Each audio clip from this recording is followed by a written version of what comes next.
Hello friends, welcome. നമുക്കിന്നൊരു sweet recipe ഉണ്ടാക്കാം. റവ വെച്ച് ഉണ്ടാക്കുന്നത് റവ ലഡു ഉണ്ടാക്കാം. ഇതിന് വേണ്ടുന്ന ചേരുവകളും കൂടി നോക്കാം. ഇതിന് വേണ്ടി 1 കപ്പ് റവ എടുത്തിട്ടുണ്ട്, ഒരു 1/2 കപ്പ് തേങ്ങായും, ഒരു 1/2 കപ്പോളം പഞ്ചസാര, പിന്നെ ഇതിലേക്ക് നട്ട്സ് കുറച്ച്, കാഷ്യൂ നട്ട്സും കുറച്ച് മുന്തിരിങ്ങയും കൂടി എടുക്കാം. ഏലക്കായ പൊടിച്ച് വെച്ചിരിക്കണം. ഇത്രയും സാധനങ്ങൾ വെച്ച് നമുക്കിത് ഉണ്ടാക്കാം. ഒരു പാൻ ചൂടാകുമ്പോൾ ഇതിലേക്ക് നമുക്ക് 1 ടേബിൾ സ്പൂണോളം നെയ്യ് ഒഴിക്കാം. ഇനി ഇതിലേക്ക് ആദ്യം കാഷ്യൂ നട്ട്സ് ഇട്ടൊന്ന് വറുത്ത് മാറ്റിയെടുക്കാം.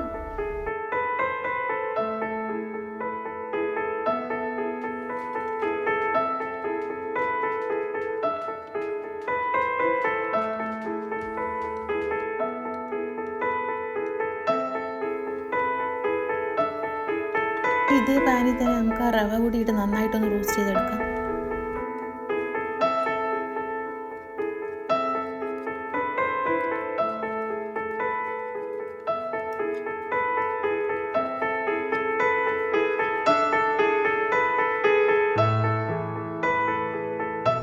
ഇതിലേക്ക് ഇനി 1/2 കപ്പ് തേങ്ങ ചേർക്കാം.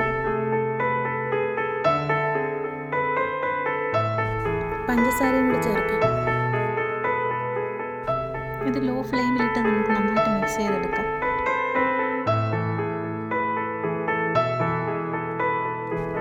ഇതൊന്ന് തണുക്കാനായിട്ട് മാറ്റി വയ്ക്കാം. തണുത്തതിന് ശേഷം ചെറിയ ചൂടുള്ള പാലൊഴിച്ച് ഉരുളകളാക്കി എടുക്കാം.